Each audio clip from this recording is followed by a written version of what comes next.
Hace 2 millones de años, en las vastas llanuras africanas, un ancestro humano caminaba sobre 2 piernas, empuñando herramientas rudimentarias. Exploraba un mundo lleno de desafíos y peligros.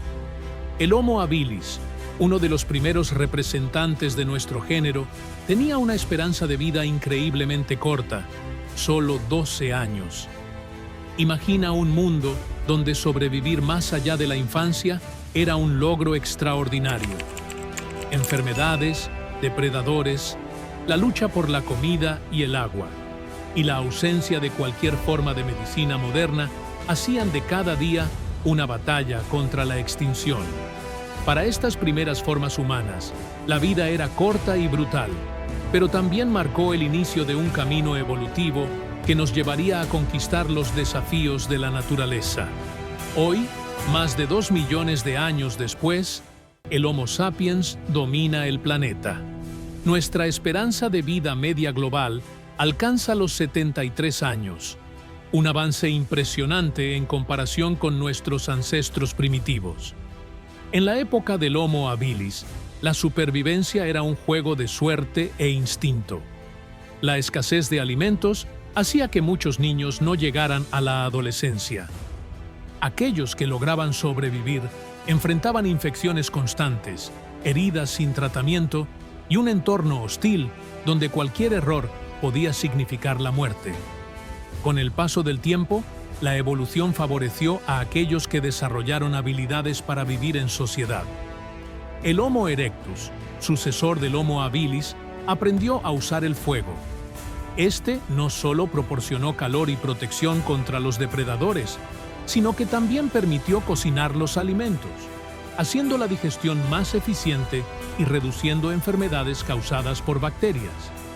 Este simple avance ya contribuyó a una esperanza de vida ligeramente mayor.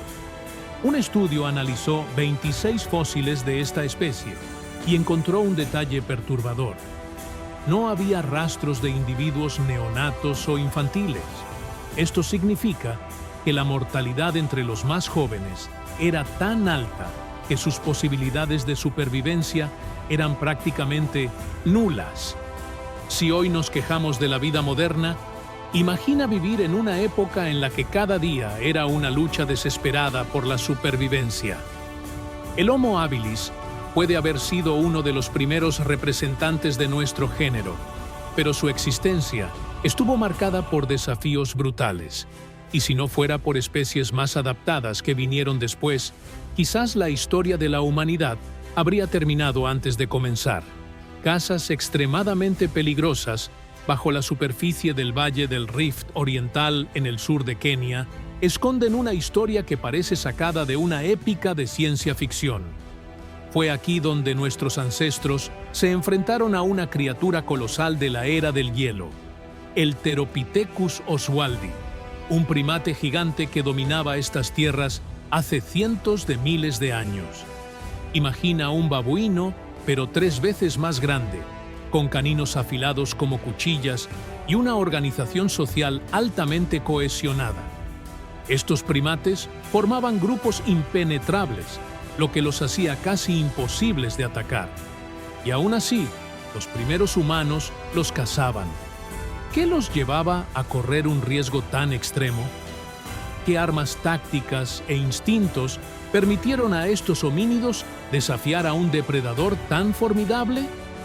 Con un cuerpo más robusto, piernas más largas y un cerebro considerablemente mayor, el Homo erectus representaba un salto evolutivo significativo.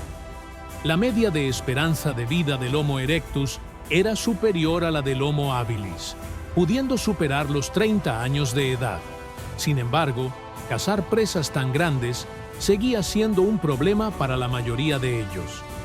Para entender este misterio, necesitamos viajar en el tiempo aproximadamente 1 millón de años. El yacimiento de Olorgesailie estaba situado a orillas de un lago extinto, un lugar que atraía a una gran diversidad de animales. En Olorgesailie, los primeros indicios de presencia humana surgieron con el descubrimiento de herramientas de piedra, y en 2003 se halló allí un hueso frontal de un Homo erectus.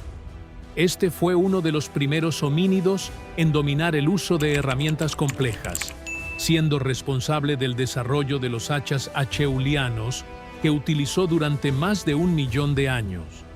Estas herramientas eran esenciales para procesar carne y posiblemente fueron empleadas como armas primitivas.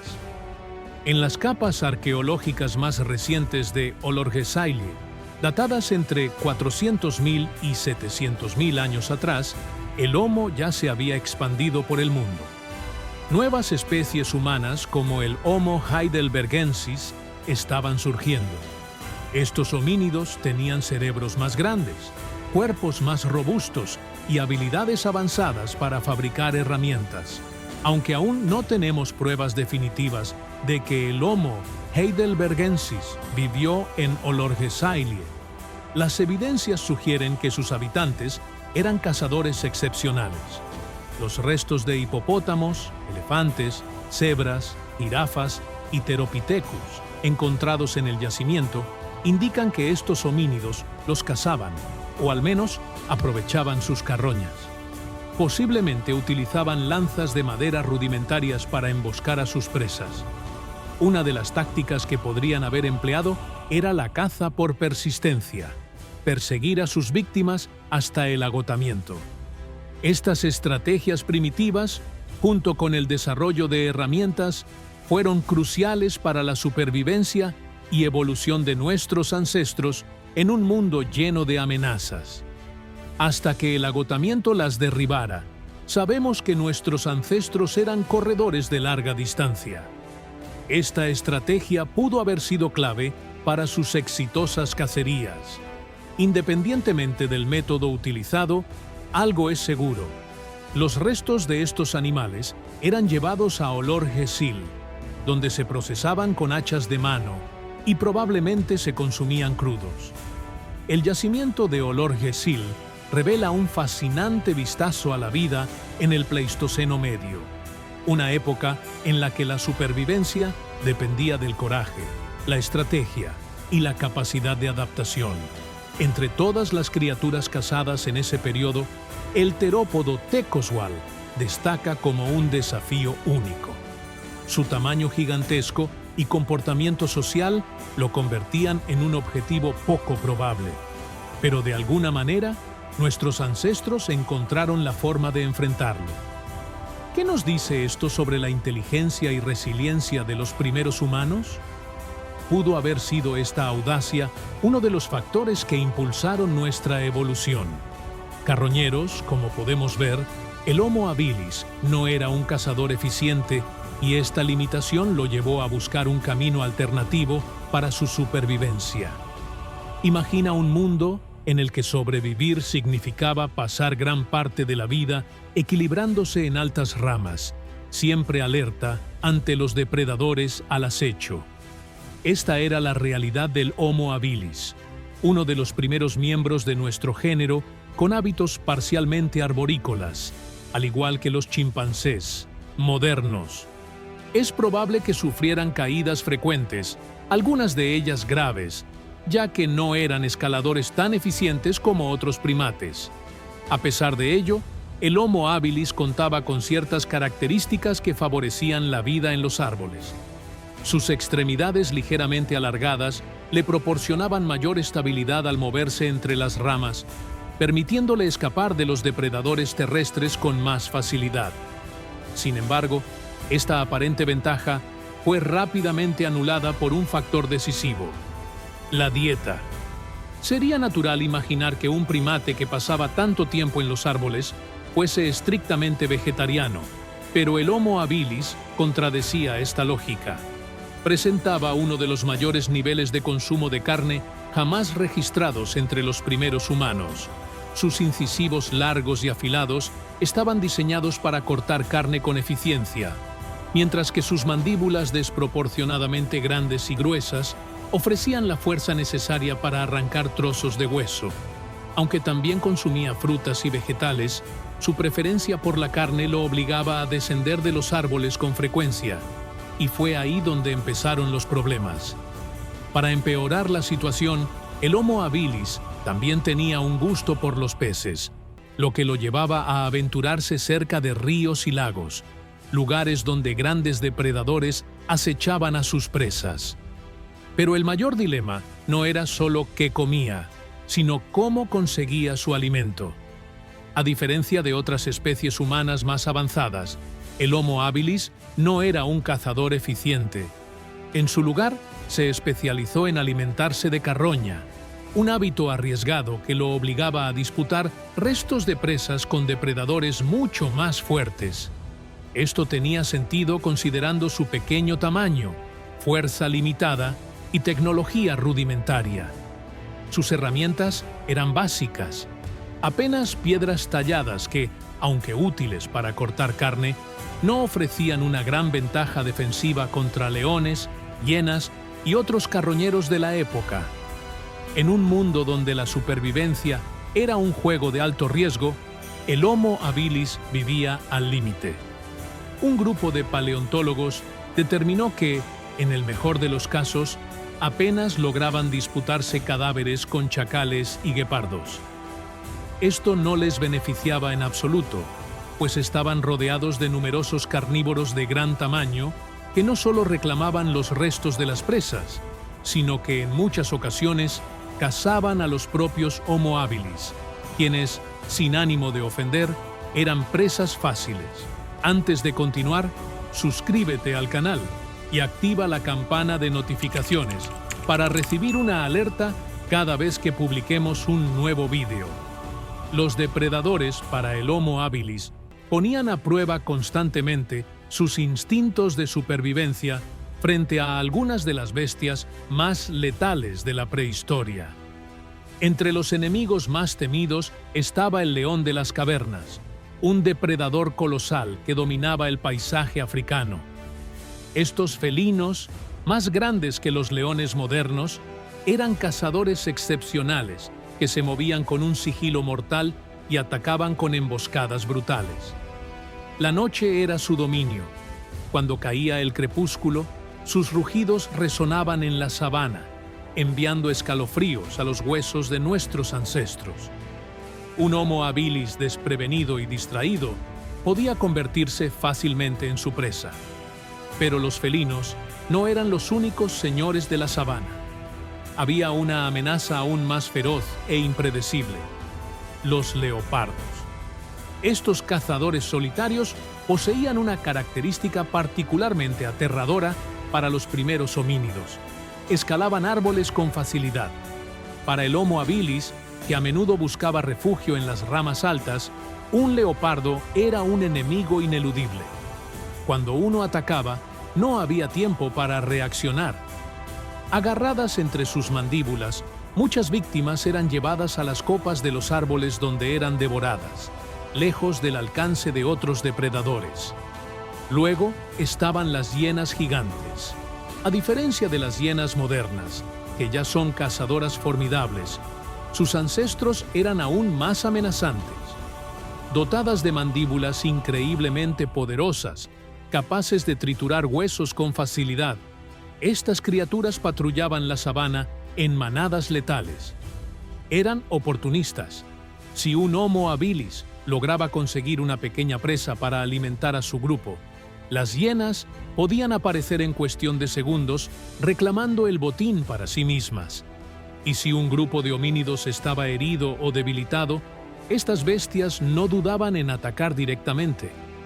Los cocodrilos del periodo eran otra amenaza silenciosa. Los ríos y lagos que proporcionaban agua a los homínidos también estaban habitados por depredadores ancestrales de emboscada. Solo un paso en falso en la orilla y un enorme cocodrilo prehistórico podía capturar a un Homo habilis desafortunado. Emerger de las profundidades clavando sus mandíbulas y arrastrando a su presa a un destino brutal. Para los Homo habilis, el agua era tanto una fuente de vida como un campo minado mortal. No podemos olvidar a las enormes aves del terror, remanentes de depredadores aviarios que aún vagaban por la tierra en aquella época. Con picos afilados como cuchillas y cuerpos musculosos adaptados para emboscadas, estas criaturas eran una pesadilla para cualquier pequeño o mísero que osara explorar territorios abiertos. Su velocidad y fuerza los convertían en adversarios mortales. Pero quizás la amenaza más impredecible e implacable no fueron estas bestias, sino los propios parientes del Homo habilis. Otros grupos de homínidos, compitiendo por territorio, alimento y recursos, eran igual de peligrosos. Los enfrentamientos entre tribus no eran solo cuestión de supervivencia, sino batallas brutales por la continuidad de la línea genética. La guerra primitiva ya era una realidad. La reputación de los cazadores, volviendo a los valientes cazadores de babuinos gigantes, surge una curiosidad intrigante. ¿Qué motivaba a estos cazadores a enfrentarse a criaturas tan peligrosas? La caza siempre ha tenido un papel fundamental en la formación de las sociedades humanas. Para estos pueblos, ese papel iba más allá de la simple obtención de alimento. Cazar babuinos gigantes no era solo una cuestión de supervivencia, sino también de estatus social. Una caza exitosa elevaba la reputación de un cazador dentro de la tribu, consolidando su posición y prestigio. De vez en cuando, los miembros del grupo organizaban expediciones estacionales, auténticas pruebas de valentía. En estas expediciones, los jóvenes guerreros buscaban demostrar su fuerza y habilidades. Podemos imaginar un escenario en el que un joven cazador, ansioso por probar su valía, fuese enviado solo en plena noche para acechar y abatir silenciosamente a un Theropithecus.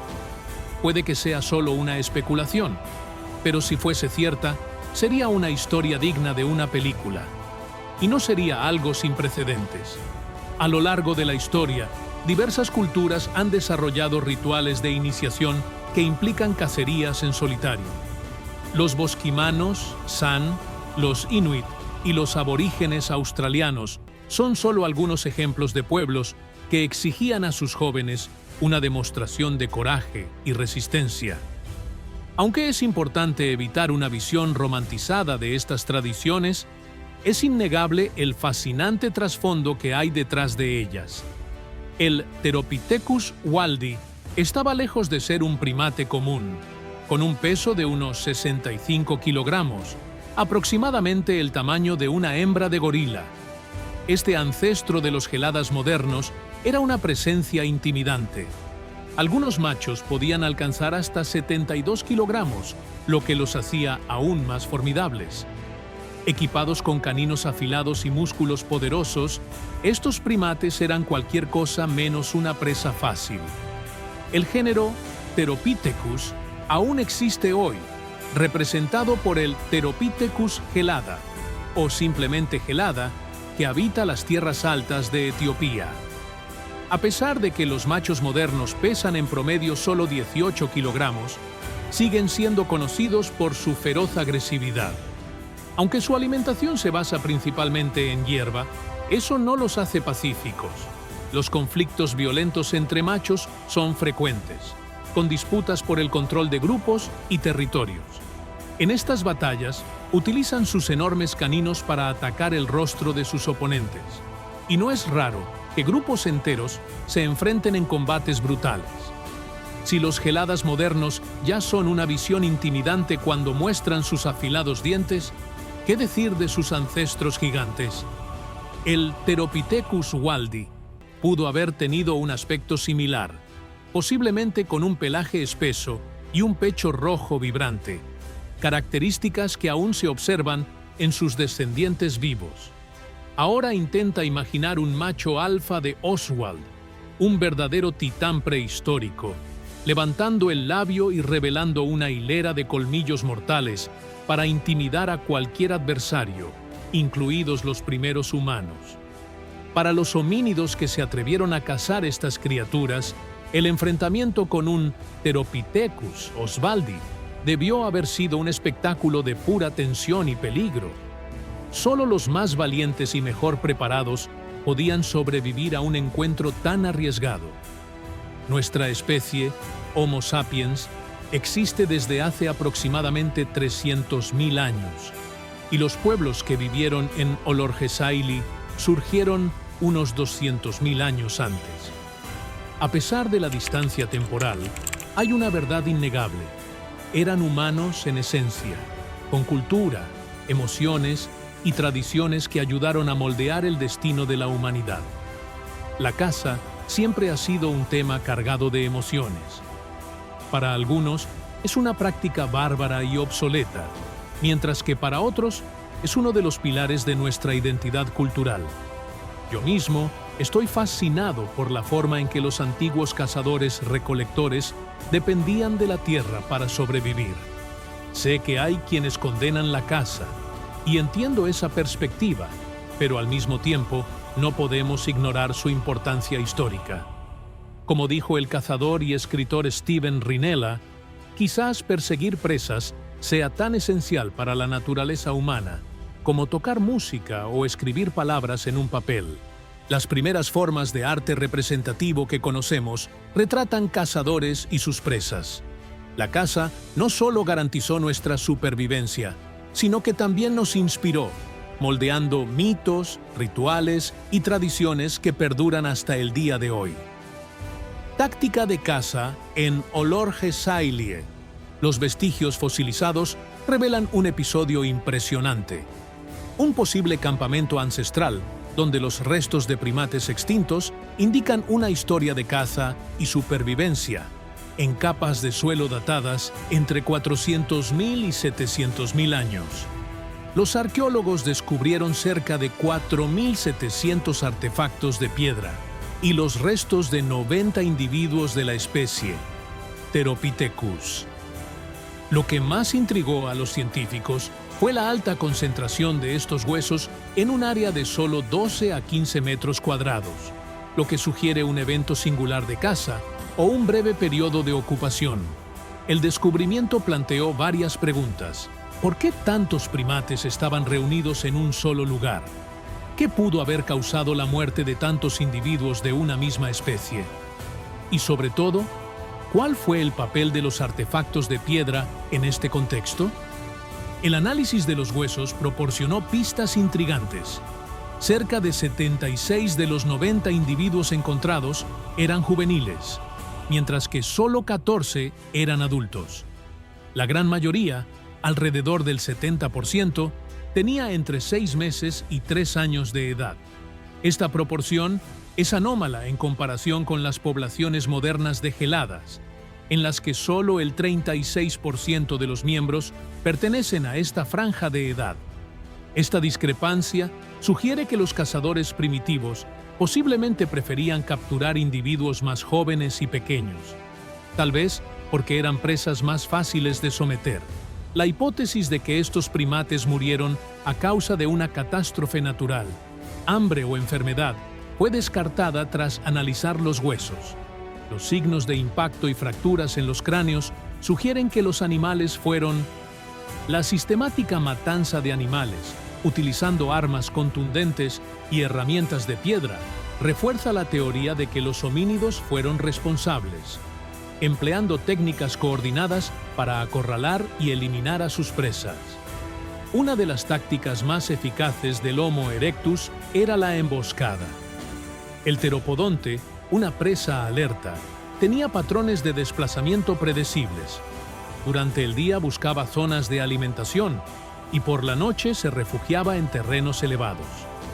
Los Homo erectus observaban estos patrones y se posicionaban estratégicamente a lo largo de las rutas conocidas. Algunos cazadores se escondían entre arbustos y grietas, mientras otros empujaban a los primates hacia direcciones controladas. En el momento crucial, los cazadores emergían para bloquear las rutas de escape y atacaban rápidamente con lanzas y piedras afiladas.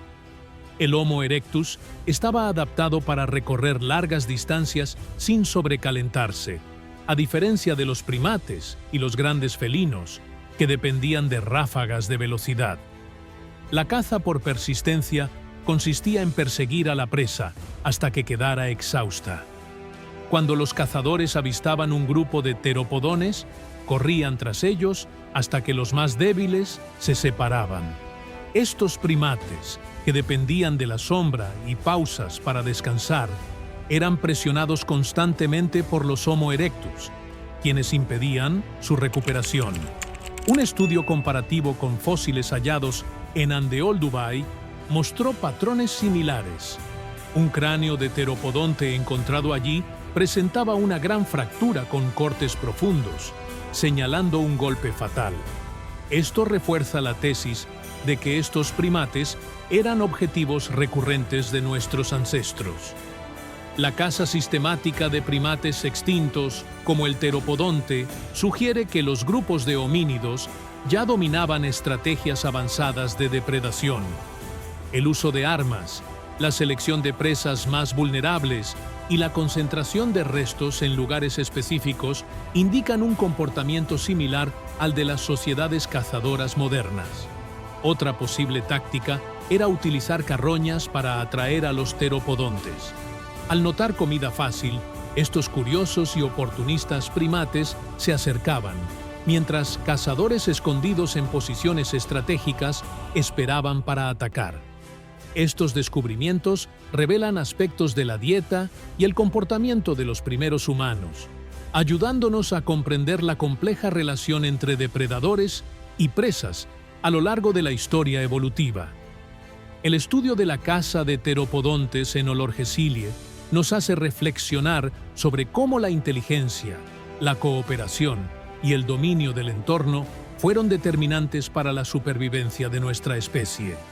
Muchos piensan que los tiempos caóticos de Australia quedaron atrás con los dinosaurios, pero hace aproximadamente 50.000 años, el continente estaba dominado por reptiles colosales, incluyendo gigantescos lagartos y cocodrilos terrestres que patrullaban con sus mortíferas mandíbulas. Coincidentemente, este periodo vio la llegada de los primeros humanos a la región.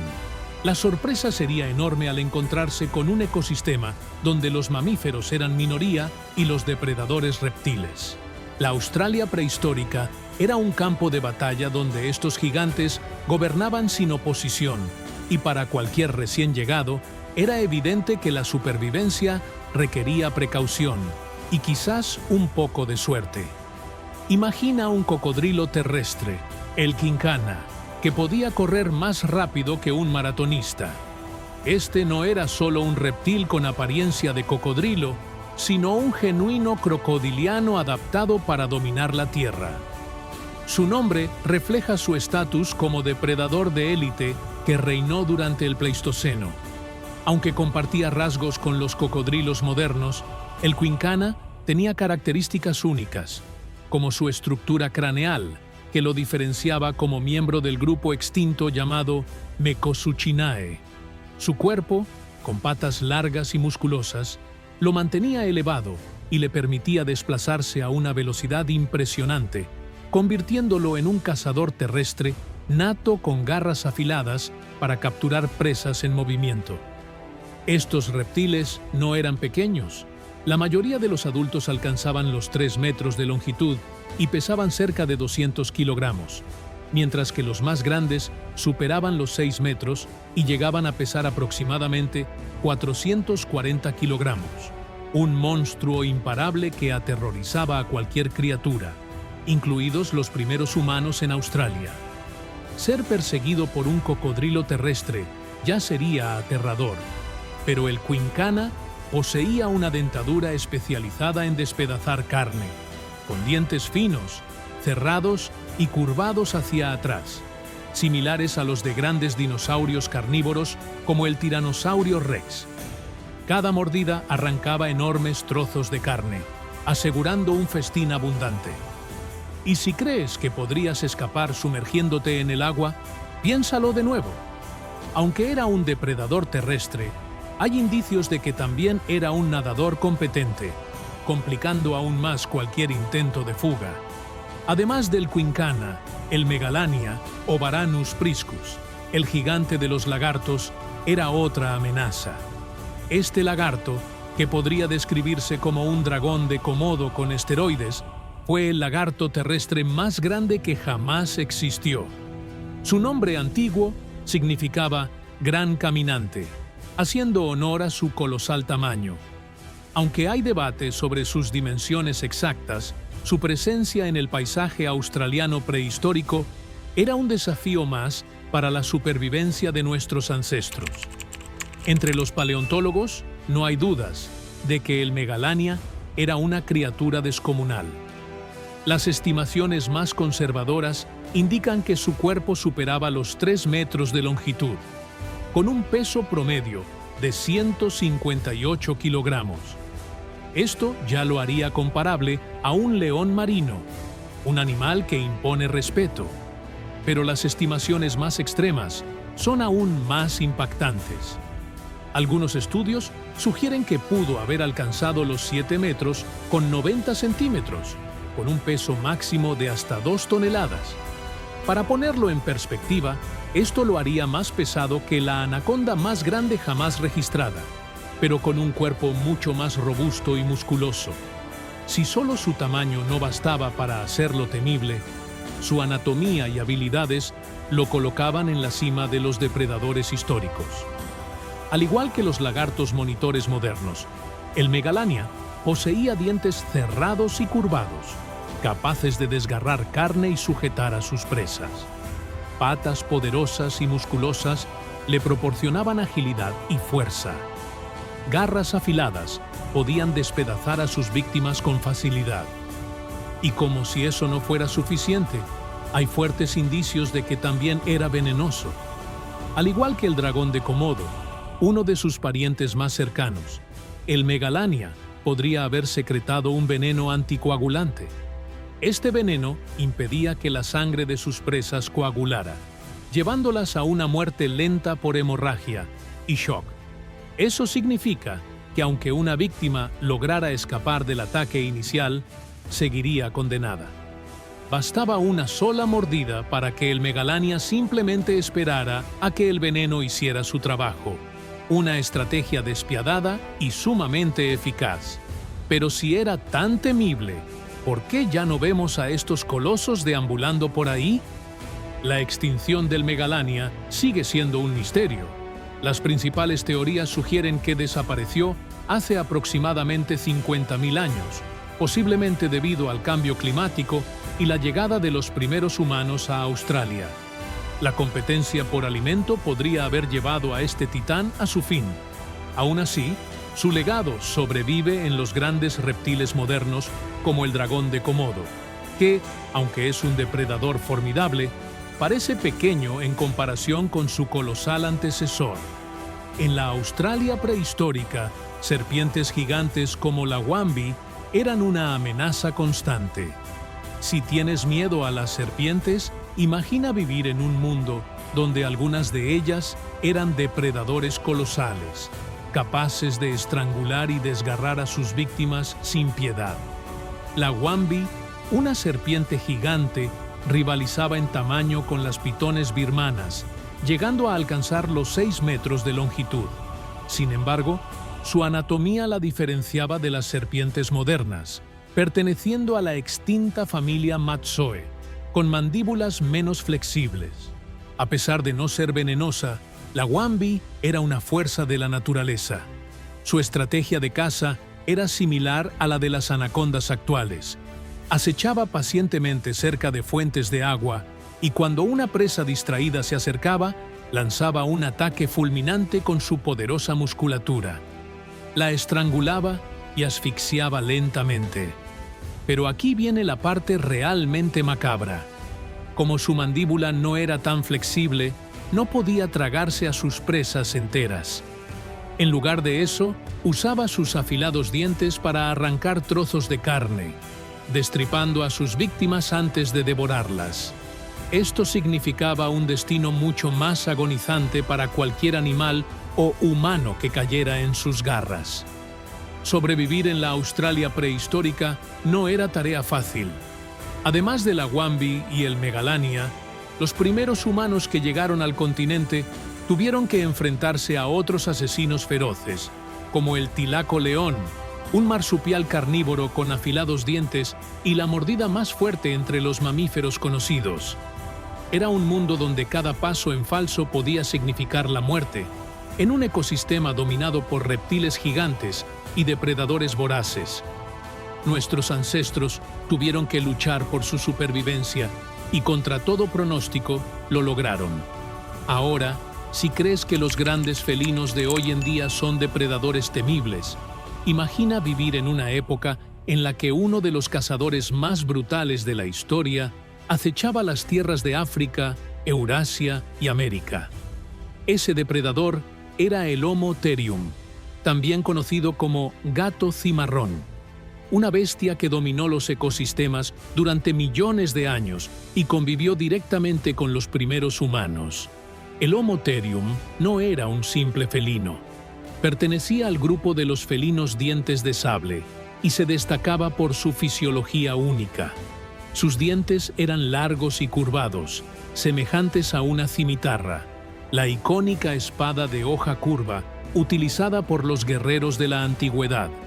Esta adaptación lo convertía en un cazador excepcionalmente eficiente, capaz de perforar la piel y los músculos de sus presas con una precisión letal. A diferencia del famoso Smilodon, el tigre dientes de sable, que era robusto y cazador de emboscadas, el Homo therium tenía un cuerpo más esbelto y patas largas. Esto sugiere que era un depredador activo y ágil, capaz de perseguir presas a gran velocidad. Antes de abatir las presas con golpes letales, el tamaño del gato cimarrón también era impresionante. Sus proporciones eran similares a las de un león africano macho, pudiendo superar 1 metro con 20 centímetros de altura en los hombros y pesar más de 200 kilogramos. Con esta estructura corporal poderosa y patas un poco más cortas que las delanteras, tenía una postura inclinada hacia adelante que le daba un aspecto intimidante. Se cree que cazaba en grupos organizados, con un comportamiento social similar al de los leones modernos. Si esto es cierto, las manadas de Homo therium podrían haber sido uno de los mayores desafíos para los humanos primitivos y otros animales que compartían su territorio. Las presas del Homo therium no eran pequeñas. Estaba adaptado para cazar grandes herbívoros como bisontes, caballos prehistóricos, camellos gigantes e incluso mamutillos jóvenes. Esto indica que era un depredador extremadamente poderoso, capaz de enfrentarse a presas de gran tamaño, algo que pocos felinos modernos pueden hacer. Estudios recientes sugieren que utilizaba su fuerza y sus afilados colmillos para desmembrar rápidamente a sus víctimas, evitando largas peleas y reduciendo el riesgo de heridas graves. Una estrategia vital para un depredador de la cima de la cadena alimentaria. A pesar de su éxito como cazador, el Homo therium desapareció hace aproximadamente 10.000 años, al final de la era del hielo. Este periodo estuvo marcado por drásticos cambios climáticos y la extinción de muchas de las grandes presas de las que dependía. Además, la creciente presencia de los humanos, que comenzaron a cazar los mismos animales, pudo haber acelerado su desaparición. El oso de las cuevas, este coloso del pasado, no solo fue uno de los osos más grandes que jamás haya existido, sino que también fue un símbolo del poder y la brutalidad. Pie sobre sus patas traseras podía alcanzar los 3 metros de altura. Su cuerpo macizo y musculoso llegaba a pesar hasta 1 tonelada, superando incluso a los mayores osos Kodiak de la actualidad. Sus huesos eran densos, su estructura robusta, y su presencia, sin duda, inspiraba miedo tanto en presas como en depredadores. Pero el oso de las cavernas no era solo una bestia solitaria. Durante el riguroso invierno europeo, cuando el frío cortante hacía que la supervivencia fuera casi imposible, buscaba refugio en las cuevas. Cuevas que, por coincidencia, también eran el hogar de otra especie en ascenso, los neandertales. Los encuentros entre humanos primitivos y estos gigantes peludos eran inevitables. Durante cientos de miles de años, los neandertales tuvieron que compartir el mismo espacio con estas colosales criaturas. Las cuevas que ofrecían refugio contra el frío implacable eran disputadas palmo a palmo. En estos enfrentamientos, La lucha por la supervivencia no era solo cuestión de fuerza bruta, sino también de inteligencia. Los neandertales eran cazadores hábiles, armados con lanzas afiladas y con un profundo conocimiento del entorno. Sin embargo, enfrentarse a un oso de las cavernas era un desafío que exigía un valor sobrehumano. Existen evidencias arqueológicas de que estos combates fueron más frecuentes de lo que imaginamos. Un cráneo de oso de las cavernas, encontrado con una perforación devastadora, sugiere que al menos, en una ocasión, un humano logró asestar un golpe mortal a la criatura. Sin embargo, es probable que la mayoría de estos encuentros no terminaran bien para los humanos. Un solo zarpazo de un oso de las cavernas podía triturar huesos con facilidad. La simple presencia de estos titanes en las cuevas debía ser suficiente para hacer que cualquier cazador se lo pensara 2 veces antes de invadir su territorio. Si los neandertales tuvieron que lidiar con esta amenaza durante milenios, nuestra propia especie, el Homo sapiens, convivió con estos gigantes durante un periodo mucho más corto. Durante aproximadamente 20.000 años, nuestros antepasados coexistieron con los osos de las cavernas y, al igual que los neandertales, enfrentaron el desafío de sobrevivir junto a uno de los depredadores más formidables de la prehistoria. La relación entre humanos y osos de las cavernas pudo haber sido compleja. Algunos investigadores sugieren que estos animales fueron reverenciados e incluso adorados en algunas culturas prehistóricas. En ciertos yacimientos arqueológicos, cráneos de osos han sido cuidadosamente dispuestos en patrones que sugieren rituales. Serían ofrendas, homenajes a los espíritus de la naturaleza o simplemente un tributo a un enemigo temido y respetado. Desafortunadamente, el destino del oso de las cavernas siguió el mismo camino que tantos otros gigantes de la Edad de Hielo. Hace aproximadamente 24.000 años, su población comenzó a disminuir drásticamente. Los cambios climáticos hicieron que los inviernos fueran aún más crueles y los recursos más escasos. La competencia con los humanos por refugio y alimento pudo haber sido uno de los factores decisivos para su extinción. El majestuoso y temible león de las cavernas, la Europa prehistórica, era un escenario de desafíos implacables. El frío cortante de los duros inviernos hacía de la supervivencia una lucha constante, no solo para los humanos primitivos, sino también para los animales que dominaban estos paisajes. Los depredadores de entonces eran tan formidables como fascinantes. Acechaban en busca de oportunidades y hasta los leopardos salvajes recorrían los bosques y llanuras cazando presas desprevenidas. Cada encuentro con una de estas criaturas podía significar la diferencia entre la vida y la muerte. Sin embargo, entre todas estas impresionantes criaturas, había una que destacaba en majestuosidad y fuerza: el león de las cavernas. Este felino prehistórico era un gigante entre los leones, superando en tamaño y musculatura a los leones modernos. Pesaba tanto como los mayores tigres actuales y poseía una presencia dominante que inspiraba tanto respeto como temor. Con sus poderosas mandíbulas y afiladas garras, era un depredador en la cima de la cadena alimentaria, un verdadero rey de los paisajes helados de la antigua Europa. Lo más fascinante del león de las cavernas es la forma en que fue retratado por los humanos primitivos. En la cueva de Chauvet, en Francia, pinturas rupestres increíblemente detalladas muestran majestuosas figuras de estos leones, capturando con precisión sus formas y posturas. Estas representaciones reflejan la admiración y el miedo que este formidable animal inspiraba en quienes lo conocieron. Las pinturas rupestres realizadas hace más de 30.000 años son testimonios vívidos de la interacción entre los primeros humanos y las impresionantes bestias.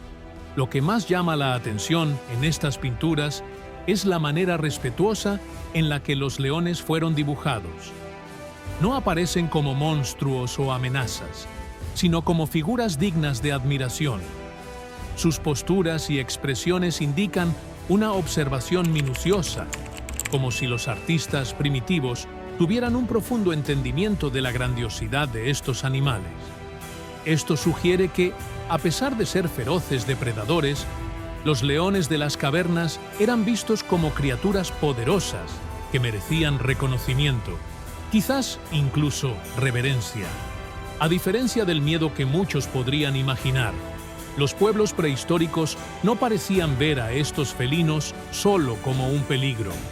En cambio, las pinturas revelan una coexistencia entre humanos y leones, una interacción compleja que pudo haber estado marcada tanto por encuentros hostiles como por momentos de respeto. Tal vez estos felinos eran admirados por su fuerza, por su resistencia al implacable invierno o incluso por la manera en que dominaban el paisaje, salvaje. Además de los leones, los lobos gigantes, depredadores de la Edad de Hielo, también eran criaturas temibles. Si hoy el lobo gris ya impresiona por su tamaño y habilidad para cazar, imagina un depredador aún más grande, fuerte y adaptado para sobrevivir en uno de los entornos más hostiles de la Tierra. Hasta hace poco se creía que los lobos gigantes, Canis dirus, estaban confinados a las Américas. Sin embargo, un descubrimiento reciente ha cambiado esta narrativa. Los investigadores han encontrado el primer fósil de un lobo gigante fuera del continente americano, lo que plantea preguntas sobre la distribución geográfica de esta especie. Aún se debate si el fósil hallado realmente pertenece a Dirus o a una especie cercana. Si se confirma, esto podría indicar que la línea evolutiva de los lobos gigantes tuvo un origen mucho más complejo de lo que se pensaba. La hipótesis más aceptada sugiere que los lobos gigantes evolucionaron en América del Norte, pero este nuevo descubrimiento podría reescribir la historia de su migración y adaptación. La Asia de la Edad de Hielo era un escenario de pesadilla. Allí habitaban versiones colosales de animales que conocemos hoy. Entre ellos, el hipopótamo extinto Megantereón, que podría haber rivalizado en tamaño y agresividad con los actuales hipopótamos africanos. Este entorno, compartido con tigres de dientes de sable y enormes elefantes asiáticos primitivos, hacía que la competencia por la comida fuera una lucha constante. Si los lobos gigantes realmente habitaron estas tierras, habrían enfrentado desafíos extremos para sobrevivir.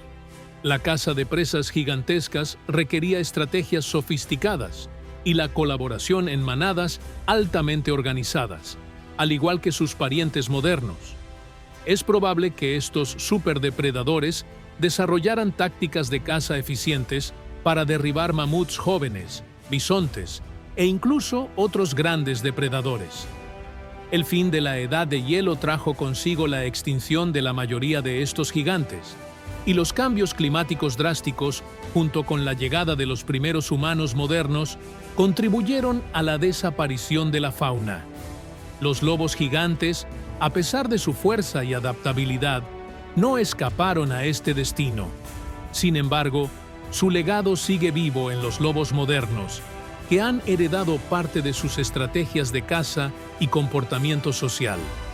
Es asombroso imaginar que nuestros ancestros caminaron junto a estas formidables criaturas, siendo testigos de un mundo que hoy solo podemos reconstruir a través de fósiles y evidencias arqueológicas. Los lobos gigantes pueden haberse extinguido, pero su historia sigue fascinando a científicos y entusiastas de la vida prehistórica en todo el mundo. Cuando hablamos de depredadores fascinantes del pasado, es imprescindible mencionar al tilaco leo, también conocido como león marsupial. Este animal era una auténtica anomalía evolutiva, un ejemplo perfecto de cómo la naturaleza puede moldear formas de vida asombrosas e inesperadas. El tilaco leo poseía una mandíbula poderosa equipada con dientes adaptados para cortar carne con una precisión impresionante. Su estructura peculiar se asemejaba a la de un cortador de huesos, mientras que sus incisivos alargados, como pequeñas cuchillas, le permitían desgarrar a sus presas con extrema eficacia. Comparando su fuerza de mordida con la de otros mamíferos carnívoros, libra por libra, supera fácilmente a cualquier otro depredador de la historia. A pesar de su aspecto felino y de su eficacia como cazador, la historia evolutiva del tilaco, Leo, es aún más intrigante. Desciende de ancestros herbívoros, los diprotodontes, que a lo largo de milenios evolucionaron hasta convertirse en cazadores implacables. Esta drástica transición refleja la versatilidad de la vida y cómo las presiones ambientales pueden transformar por completo una especie a lo largo del tiempo. ¿Sabías que una vez existió un león marsupial del tamaño de una leona moderna? Con garras afiladas y una agilidad impresionante, cazaba emboscando a sus presas en los densos bosques australianos. Desafortunadamente, desapareció con la llegada de los primeros humanos al continente, quienes transformaron el ecosistema irreversiblemente. Y no se detiene ahí. Si observamos la región de Oceanía en su conjunto, Nueva Zelanda también revela otro sorprendente depredador prehistórico, el águila de Haast. Con su impresionante tamaño y poderosas garras, esta gigantesca ave es una prueba más de la ferocidad y diversidad de la vida en aquella época. ¿Disfrutaste de este viaje al pasado? Entonces, dale a me gusta y comenta a continuación. ¿Cuál de estas criaturas prehistóricas te pareció más impresionante?